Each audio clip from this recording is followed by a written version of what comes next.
Welcome to the Aaron Harber Show. This is part 2 of our special 2-part series with Jason Furman, the former chairman of the President's Council of Economic Advisors. Jason, great to have you back. Great to be here. It's only been a matter of minutes, but in any event. So give me your take on President Trump's economic policies. And you can talk about the good, the bad, and the ugly. If you were going to evaluate the impact on short-term growth, yes, it's a positive.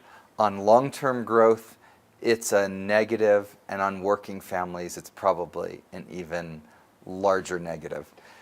So in the short run, there's a lot of fiscal stimulus that will help growth this year and maybe next year as well.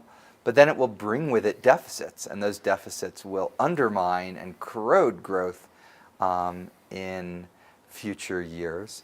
And then in terms of working families, a more regressive tax code, cutting programs like the Affordable Care Act that benefit families, all of that's going to hurt people. How will the president's immigration policies impact the economy? I think that might be the biggest long-run economic damage of all of his policies. The United States really relies on immigrants to fuel our economy. They disproportionately start businesses, patent, win Nobel Prizes, and raise wages, I think, for Americans and for themselves. So I think if there's any policy that is more problematic, it's that. And it might be hard to reverse. The London School of Economics had an advertisement: come teach here, we're not going to ban Muslims, we're not going to ban abortion. And somebody will end up going there who might have come to the United States, might have contributed to our economy, might lose them forever. All right. Well, if I think from the president's perspective, if he loses a Muslim or two or somebody who's pro-choice, he's probably happy with that. So if his view is that, we are willing to pay an economic cost and be poorer in order to advance a greater good of a society without Muslims and without women that believe in determining their own choices, that's an argument that he could make. I think he'd probably lose both halves of it, because I don't know that people want to be poorer, and I don't know that people think that that would be a better society to have. Or certainly that most people want to discriminate against Muslims. Right. But this is all hurting us economically. Of course, immigration, we still have significant numbers of people coming into the country under the rules of legal immigration. Would someone on the other side of the debate say, well, we're really focused on illegal immigration, on people coming across who are undocumented, and we would argue that those aren't the folks who start a lot of businesses, who advance the country in terms of science and technology. What would your answer to that be? You're right, they would argue that, but they'd be wrong. All right. The border is much tougher than it used to be, and we actually have a net outflow of undocumented immigrants. So the population here is a little bit smaller. And that population, we can't get 10 million people, put them on buses and send them out of the country. They're going to be here. And it would be a lot better if they were able to work legally, if they could come out of the shadows. They'd be governed by labor laws. They couldn't get paid. It'd be harder to pay them less than minimum wage. Wouldn't just help them, it would help the people they're competing with, American workers as well. So I think a process of normalizing them would help all of us. All right, let me ask you, why do you think we don't have a value-added tax? Where other countries have a value-added tax, so if a German manufacturer is making a car, it is slapped with a value-added tax if sold in Germany, for example, to a German citizen. And that tax is used to do things like fund healthcare, and really it generates an extraordinary amount of revenue to do all the things that the government wants to do for its people. On the other hand, when that company, when BMW or Audi or Volkswagen or whatever exports that vehicle to the United States or anywhere, the government rebates that value-added tax so that the manufacturer isn't paying it on that vehicle, comes into the United States where we don't have a matching tax. which gives a German manufacturer or Canadian or anyone who has a value-added tax, and I think just about every industrialized country has one, gives them an advantage over our manufacturing sector, because if we make a car here and send it to another country, it gets slapped with a value-added tax. Why haven't we leveled the playing field? And what would happen if we did, from an economist perspective? Right.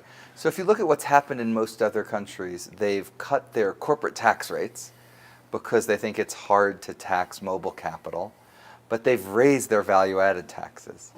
In the United States, what we did last year is we cut our corporate tax, but we didn't do the second half, which all the other countries do. And I think that stems from just an American aversion to taxation. And that would be fine if Americans were also averse to spending, but they're not. And ultimately, people have to pay for the things that they want. And so, I'd love to see that happen. With a value-added tax would be one way to do it.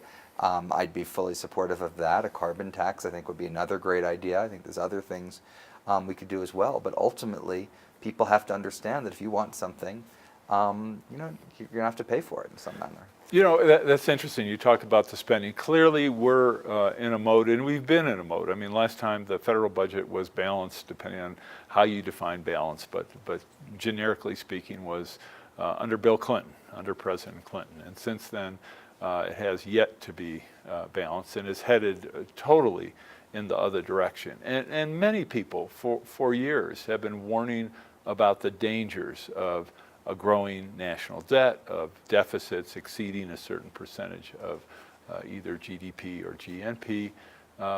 Yet the American people hear these calls, these alerts, these cries, yet I don't think they see anything happening different. And what they see is, hey, yeah, we're deficit spending and things are pretty good, all things considered. So maybe this really isn't as important as people like Al Simpson or Jason Furman or Aaron Harber have to say. So I think the United States has a blessing and a curse of being a really strong, resilient economy. And so we can do stupid things for a while without really suffering as much as other people would. That's true of the deficit. That's also a great line, by the way. That's also true of something like tariffs. Tariffs are a stupid thing. They hurt our economy, but they don't destroy it, and you don't necessarily see it right away. And even if tariffs have an impact, how does a consumer see it at all, number one? Or more importantly, distinguish between what's the cause of the price increase in a vehicle? Is it because it's a tariff? Is it because labor increased costs in the U.S.? Or is it because the manufacturer thinks it can get more money for the vehicle? Right. Yeah, exactly. It's very hard to understand the links between what's going on in policy and you. But eventually, they're there. People a decade from now, their income will be lower. They'll be unhappy about their lower income. And they won't quite know it was because a decade before someone decided to do an unpaid-for tax cut that gave the economy a sugar high in the short run, but left it with a hangover for the long run. All right, we're going to take a quick break. We'll be back with Jason in just a moment. For information on how to help promote civil and mutually respectful discourse and support expansion of the distribution of our programs, please email info@harbortv.com. I'm Aaron Harber, host of The Aaron Harber Show. You can follow the show on Twitter for instant notification of new episodes, live event invitations, outtakes, and behind-the-scene photos. And tweet us your topic and guest suggestions today. The Rex Howell Broadcaster of the Year Award recognizes an individual who, through leadership, skill, and dedication, is advancing the broadcast industry in our state and our nation. Tonight, we honor Aaron Harber. Aaron has worked extensively in the media as a host, producer, political and economic commentator, and columnist. Today, the Aaron Harber Show is the focus of his media involvement. Aaron, it is a privilege to present you with the Rex Howell Broadcaster of the Year Award. Congratulations.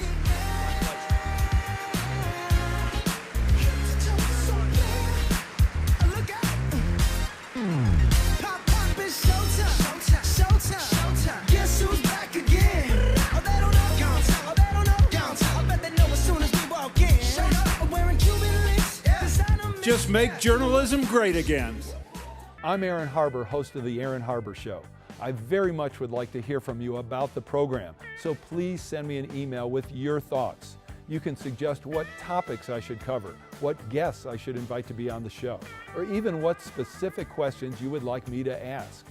This is your program, so send your suggestions to aaron@harbortv.com. I promise to personally read every one, so email me today. And most of all, thanks for watching. I'm Aaron Harber, host of the Aaron Harber Show. Find us on Facebook to get all the latest updates, see behind-the-scene photos, and make comments and ask me questions. You can see episodes before their TV broadcast, so like the show today. The Aaron Harber Show may be viewed 24/7 at no charge from any location in the world at harbortv.com. Welcome back to the show. This is part 2 of our special 2-part series with Jason Furman. So Jason, I'd be really interested, now that you're out of the White House, on your take on defense spending. We spend almost $1 trillion a year, if you include the costs of the Department of Defense budget, if you include the Veterans Administration, if you include the portion of the Department of Energy's budget dedicated to military matters. I mean, a lot of people don't realize that our nuclear arsenal, in essence, is maintained by the U.S. Department of Energy. And when you compare that spending level to any other country in the world, including China and Russia, I mean, we dwarf them sometimes by an order of magnitude. In fact, you can take the next half a dozen largest military spending countries in the world, add them together, and they barely come to the amount we're spending. Is our military spending out of proportion? You know, I have a confession. I've spent countless years in budget meetings scrutinizing every line in the budget, every program in the budget, but was always told this is what the defense budget is going to be. So we took that as a given, and then we could think about every other piece of the budget. It got negotiated in some other room between, the Pentagon and whoever. So I don't feel like I have a well-informed answer to your question. That's terrible for the chairman of the Council of Economic Advisors to say, but one it's thing good to know. But one thing I will say, 2 things I'll say, is one, I think that the Defense Department, if they could spend the money the way they wanted to, they could get a lot more out of it rather than having to do what Congress wants of spread the money around, buy from this person, buy that system, structure compensation in that way. I think DoD is really hamstrung in a way that, for any given dollar, we're getting, 80 cents out of it, and we could be getting $1 out of it. It's the first thing I'd say. The second thing I'd say is... and just for clarity, I mean, what you're referencing is the fact that every congressperson wants to have a military base in his or her district. Certainly every senator wants to have as many bases as possible in his or her state and expand the activities in those bases, et cetera. There's certainly defense contractors Right, exactly. that get projects approved that the Department of Defense doesn't have a high priority on. Sometimes a president will say, we're going to do this bomber, or we're going to do this aircraft carrier, even if the Department of Defense is saying, we really don't need that. Right, exactly. We don't need to spend, $250 billion on a vessel that somebody can sink with a $2 million torpedo, or whatever the case may be. Right, exactly. So I think we don't spend efficiently. The second thing is, and I'd say this for defense, and I'd say this maybe even more for Homeland Security, we actually need more hard-headed cost-benefit analysis. Just because you make an emotional appeal about something doesn't mean it's necessarily worth spending billions of dollars on. And I think there's Homeland Security expenditures we made in the wake of 9/11 where we're spending billions of dollars, and if we're lucky, we're saving one life a decade. We could have deployed that money to, say, local police, reduce the number of murders, and saved a lot more lives for the same dollars. How about our foreign bases? We have approximately 800 foreign bases costing us, and this is military bases, costing us billions of dollars a year. Hundreds of billions of dollars a year. China, Russia, other countries have 30, maybe 40 bases each. Clearly, having military installations around the globe can be very strategic. I don't think anyone questions that. But when you look at things from a marginal value, an incremental value, has anyone done any kind of analysis saying, okay, what if we, instead of having 800 foreign bases, what if we had 700? What if we had 600? What if we had 400?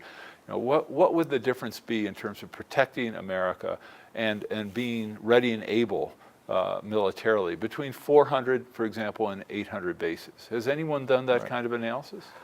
My guess is some people have, but not enough, and we should have a lot more of it. And I just pled guilty myself that given that I didn't really have a say in what the defense budget was, even though I could have an opinion on every other line in the budget. You should have been tougher, Jason. I didn't invest the time in something that I thought would be a losing battle. How about the concept of, when you look at what we spend to protect other countries, which I think is a great thing and certainly has been an American tradition certainly since World War II.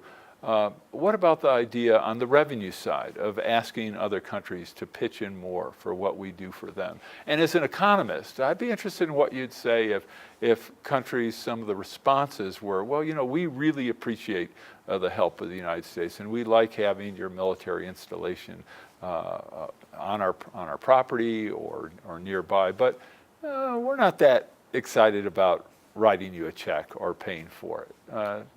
As an economist, what does that tell you? Yeah, there's a goal NATO agreed upon that everyone would use 3% of their GDP for defense. That's something that in the Obama administration we definitely pushed. President Trump has kicked that up several notches in his push, and I think that's right.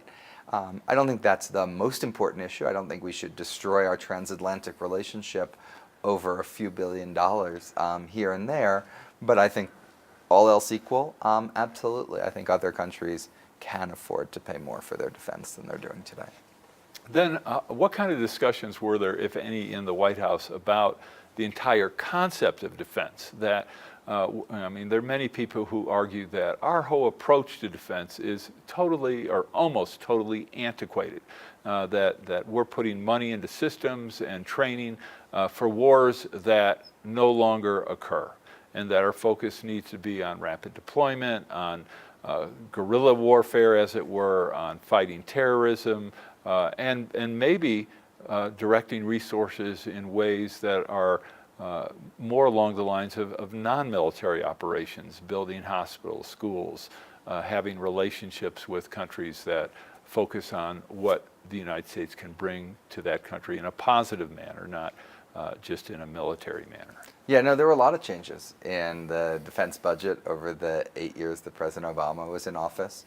They were begun before him, but they definitely shifted towards smaller, more mobile forces, more rapid deployment, new types of weapon system, increased reliance on special forces, which have grown quite a lot, and I'm sure we need to continue to do more of all of that. All right. Well, on that note, we're going to take a break. We'll be right back with Jason in just a moment. For information on how to help promote civil and mutually respectful discourse and support expansion of the distribution of our programs, please email info@harbertv.com. I'm Aaron Harber, host of The Aaron Harber Show. I very much would like to hear from you about the program, so please send me an email with your thoughts. You can suggest what topics I should cover, what guests I should invite to be on the show, or even what specific questions you would like me to ask. This is your program, so send your suggestions to aaron@harbertv.com. I promise to personally read every one, so email me today. And most of all, thanks for watching. I'm Aaron Harber, host of The Aaron Harber Show. You can follow the show on Twitter for instant notification of new episodes, live event invitations, outtakes, and behind-the-scene photos. And tweet us your topic and guest suggestions today. Join me and watch The Aaron Harber Show. Watch The Aaron Harber Show. Watch The Aaron Harber Show. Watch The Aaron Harber Show. Watch The Aaron Harber Show.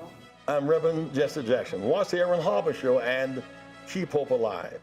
The Aaron Harber Show may be viewed 24/7 at no charge from any location in the world at harbertv.com. Welcome back to the show. This is our final segment with Jason Furman. Remember, this is part 2 of our special 2-part series, so be sure to watch part 1 with Jason as well. Okay, I'm going to jump on Social Security and Medicare and Medicaid and all those wonderful programs.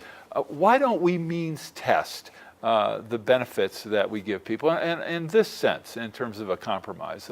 Certainly means testing and using the concept that let's help people who truly need help. But if you're a multimillionaire, do you need to get a check for Social Security? Do you need to be enrolled in Medicare?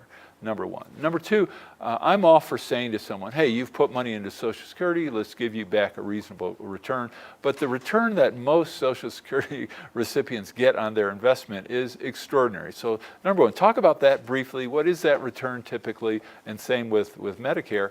And why not reasonably means test benefits? So we do some means testing in Medicare. Your premium is a function of your income.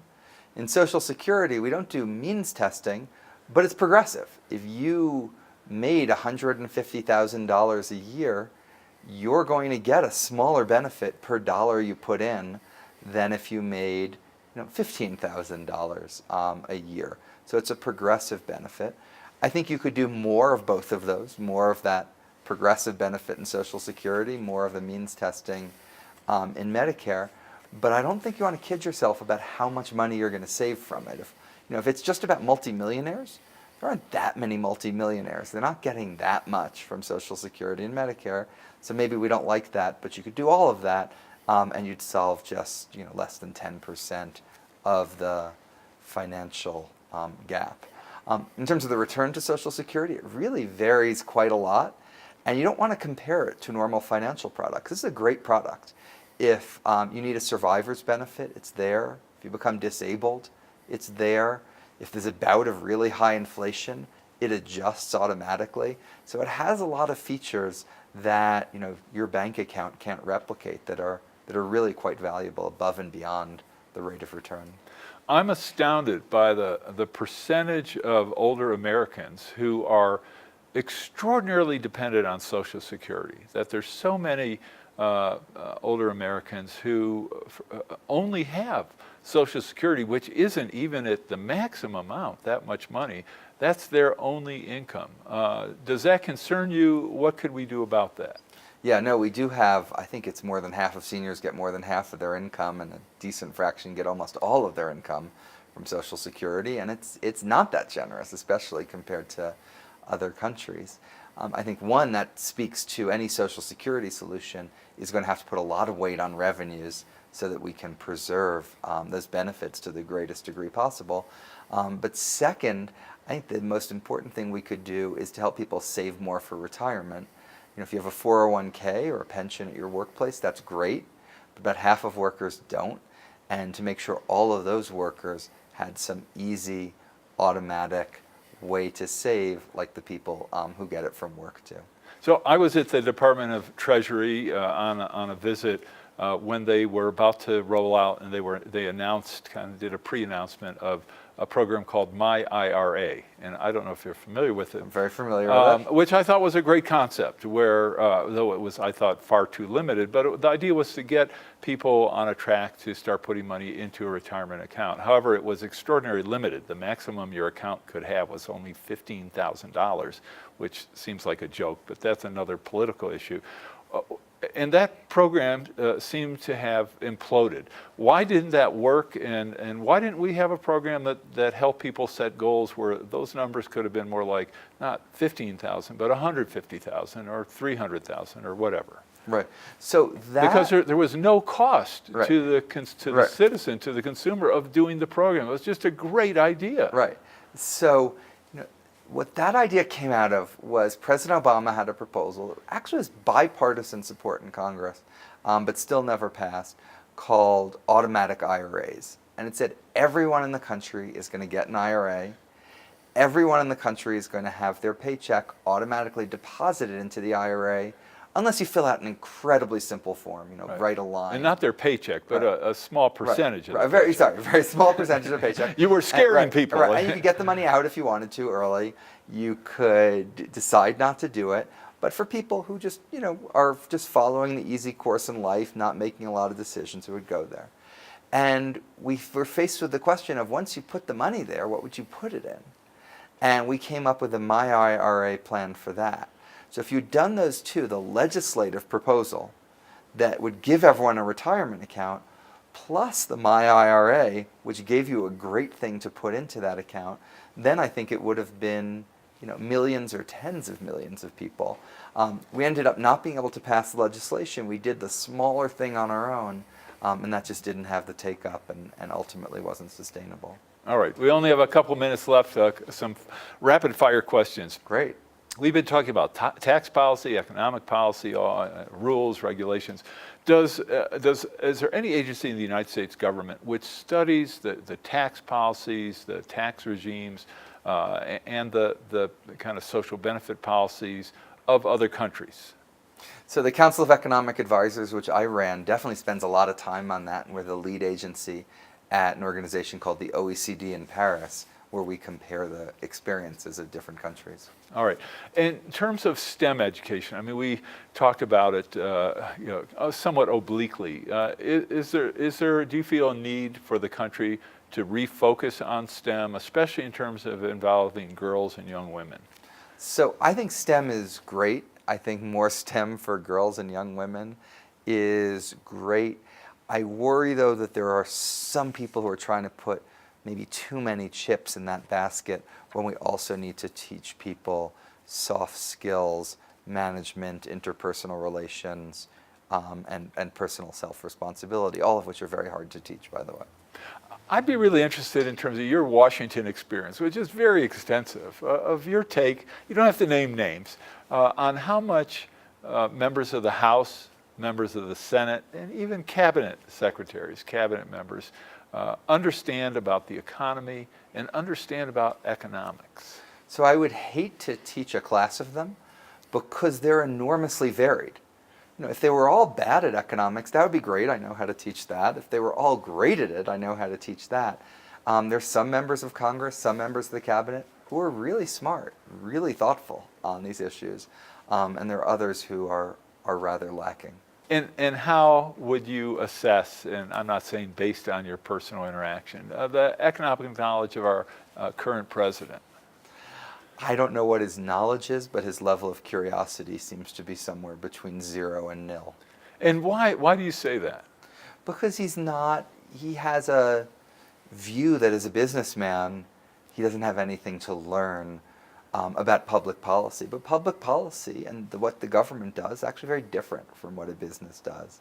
And I don't think we'd be doing things like the types of tariffs we're doing now if he had even just a little bit of economic knowledge. All right, and just to wrap up on tariffs, he certainly has not just Democrats and all kinds of a wide range of economists, he has Republicans telling him, explaining to him the downside of tariffs, that all tariffs do is raise prices essentially, ultimately, for American consumers. They have other benefits. Why do you think he's not listening to the volume and vast number of people saying his tariff plans, especially when they're broad-based and not specifically targeted to products, those plans are bad ideas? Right. I mean, the very first thing you learn in economics is gains from trade, or as my 10-year-old daughter likes to say, one man's trash is another man's treasure. President Trump seems to see the world in zero-sum terms. So anything that helps the United States hurts another country and vice versa. And that's why I think we're embarked on something that's going to end up hurting the Chinese economy, hurting the U.S. economy. No one is going to win this trade war. All right, well, we'll see what happens. Jason, thanks so much. Thank you. That's all we have for part 2 of our special 2-part series with Jason Furman. Make sure you watch part 1. I'm Aaron Harber. Thanks for watching.